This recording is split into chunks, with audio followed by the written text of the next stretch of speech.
सम्झिन्छु होइन भाइ एउटा गेम खेलौँ लास्ट एउटा त्यस पछाडि मैले भनेको तैँले मान्नुपर्छ तैँले जितिस् भने तैँले भनेको म भन्छु जस्तो च्यालेन्ज होस् मान्छस् तर त सेजललाई प्रपोज गर्ने हुन्न त्यहाँ अरू जे भए पनि ल ल ल ल आइज तैँले पनि मलाई सेजललाई प्रपोज गर भन्न मिल्दैन सिधा कुरा ल ओके ल तँ पनि माने मैले ल ल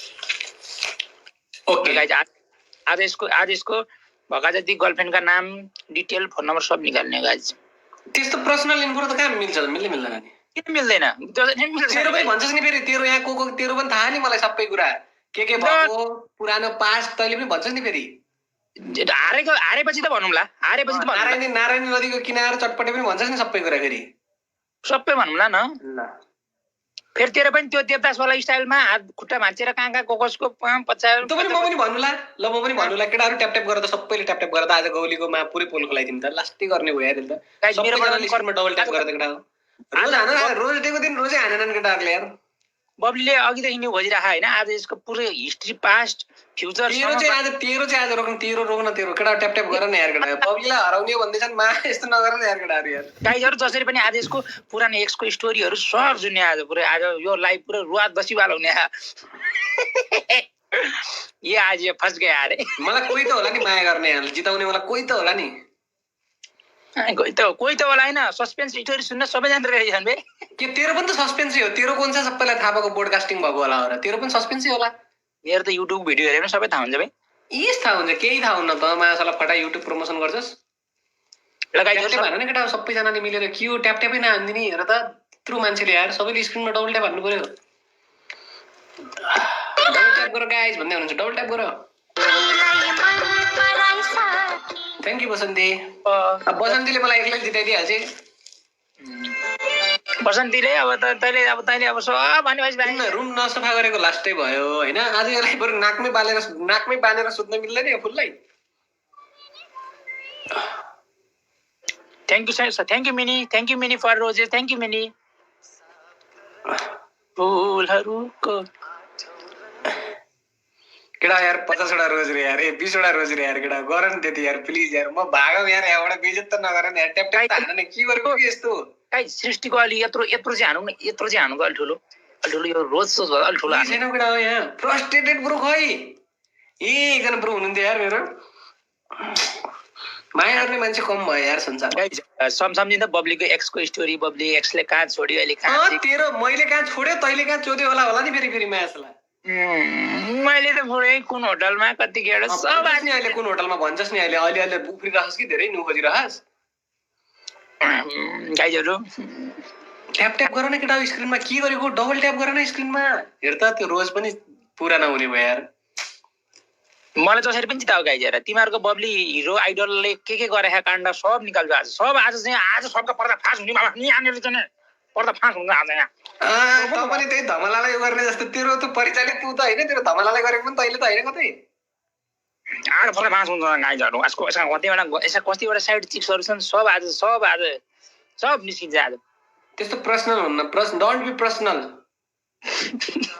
नाइ पर्सनल आज पुरै आन्द्रो भुँडी छेरेर निकाल्ने भाइ केटा के हो हार्ने नै हो त्यति भन मलाई पी पहिले भन हार्ने नै हो 1 मिनेट 38 सेकेन्ड छ यार ना यो इमोसनल कहिले के हुन्छ थाहा छ उतापट्टिको मान्छे धेरै फुर गर्यो भने हार्नुपर्छ कहिलेकाहीँ त्यस्तो पनि हुन्छ नि फेरि लाइफमा थाहा छ कि नै नाइ गाइजहरू यति गर्दा जसले गेम जिताउँछ नि त्यो मान्छेलाई म लाइफ टाइम सपोर्ट गर्छु यदि मैले बोल्दिएँ ल अब सक्यो यति हो यहाँ सुन आज म हारेँ भने म जिन्दगी टिकटकमा लाइभ आउँदिनँ आज हारेँ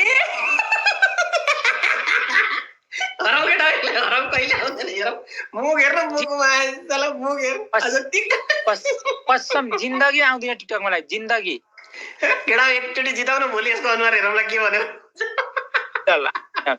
ल गाइज म हारेँ भने यो गेम म आउँदिनँ जिन्दगी बोल्दिनँ केटा ट्याप ट्याप हार त म जिन्दगी आउँदिनँ कसमै आउँदिनँ फ्रस्ट्रेटेड ब्रो के हो कि यस्तो यार टेन्सन भइसक्यो यार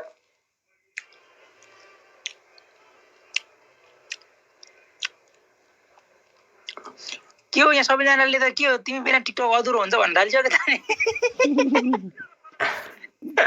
हार्छ भनेर फिक्सै भइसक्यो क्या हो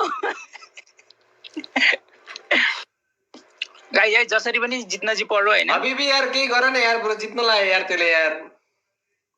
नाइ हारे म हारे भने कसमै आउँदिन है फेरि गाइजहरू, त्यति कुरा पनि विचार गरौँ।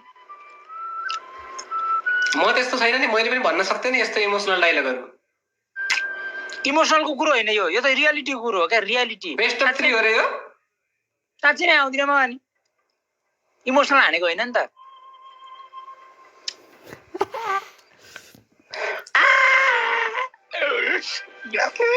एकछिन भाग सुरुमा त मै नाच्छु बे। बोकेर हिँड्ने अनुलाई हिजो नै साटिन्छ, साथी साटिँदैन र जहाँ रोजी घरमा मन्द मन्द मुस्कुराउँदै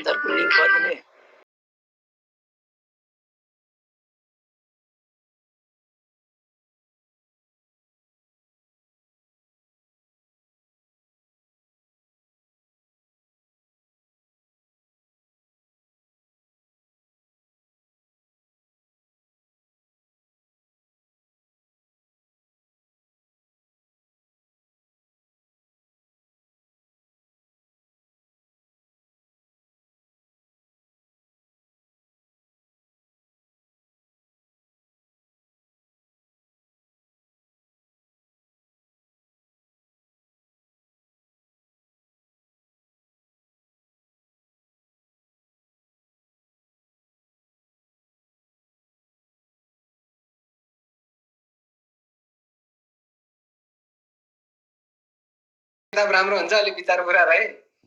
वा म भयो है। ल अब कहाँबाट सुरु गरौँ, कहाँबाट सर्वप्रथम सुरु गरौँ, सुरुबाटै गरौँ होला। एउटा गेममा के पुरा संसार सोध्ने हो क्या, कहाँबाट सुरु गरौँ रे मायासला? होइन प्रश्नै हाम्रो त्यस्तो यस्तो जान्छ कि के ल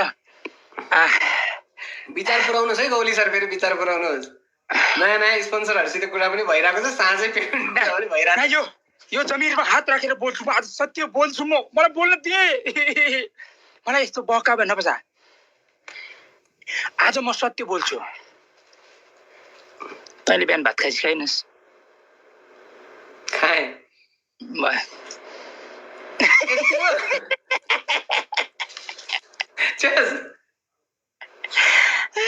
कति नै उता गरेर चिताका मादर गुल्लीहरू, तिमीहरू पकाउन तिमीहरूलाई मादर गुल्लीहरू। नडर मेरो भिडियो हेर्नु, कृपया डराउनु हुन्छ भने खतम, टाटा खतम, बाई बाई। राम्रो प्र्याङ्क खायो, सधैँ प्र्याङ्क प्र्याङ्क प्र्याङ्क भन्थ्यो, राम्रै खायो नि प्र्याङ्क। क्वेसन सकिएको छैन बाबु, कहाँ खुसी भएको? यो त तपाईँलाई प्र्याङ्क हो। तपाईँको लभ स्टोरी बारेमा भन्नुहोस्, तपाईँको लभ स्टोरी। के अरे? तपाईँको एक्सले तपाईँलाई किन छोडी, कस्तो अवस्थामा छोडी, सब भनिदिनुहोस् आज। मेरो जिएफले मलाई नराम्रो तरिकाले छोडी। मेरो एक्सले मलाई नराम्रो तरिकाले छोडी। कस्तो अवस्थामा छोडी भने गर्मी महिनाको सिजन थियो, हाफ प्यान्ट लगाएको अवस्थामा छोडी। अरू नाङ्गा बुङ्गा बनाएर छोडेको रहेछ नि। अरू केही छ? अरू केही छ क्वेसन? अनि तपाईँको बडी काउन्ट कति हो?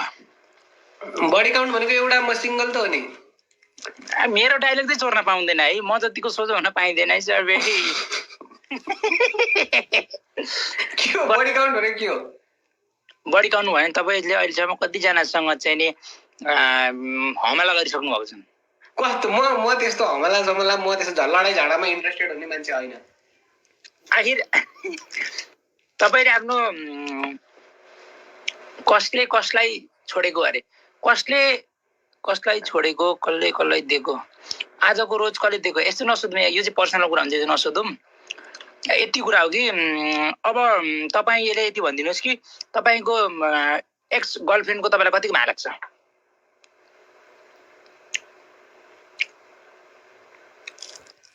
लाग्दैन माया। माया लाग्दैन भेटाएँ भने अलिकति यसो लाग्दैन। माफी चाहिँ माया लागेर अब के गर्ने भन्न, मैले माया गरेर के गर्ने अब भन्न त। अनि झसकाको बारेमा केही सोधौँ कि? सोध्न पाइयो। गाई झसकाको बारेमा सोधौँ।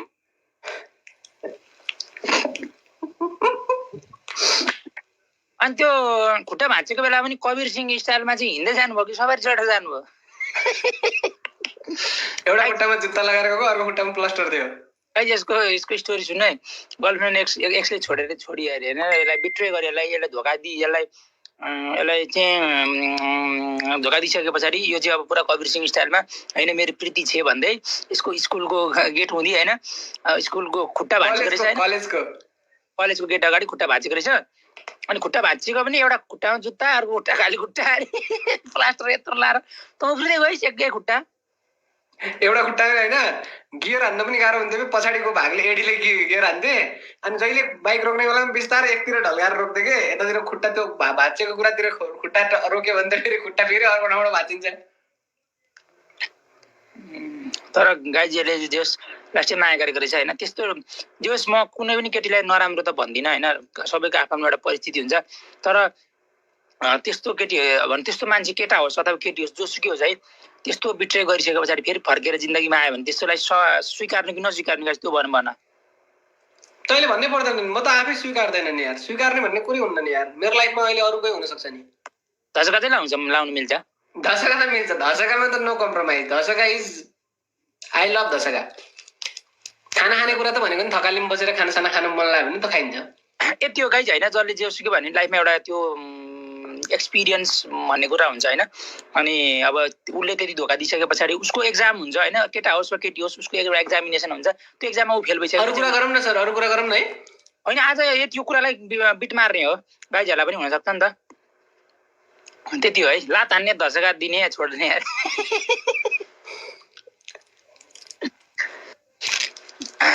ल छोडिदिउँ अब गाइजहरू। अब यस्तो कुराहरू धेरै गर्नुहुन्न किनभने हामी त भनेको त खुसी पार्न आएको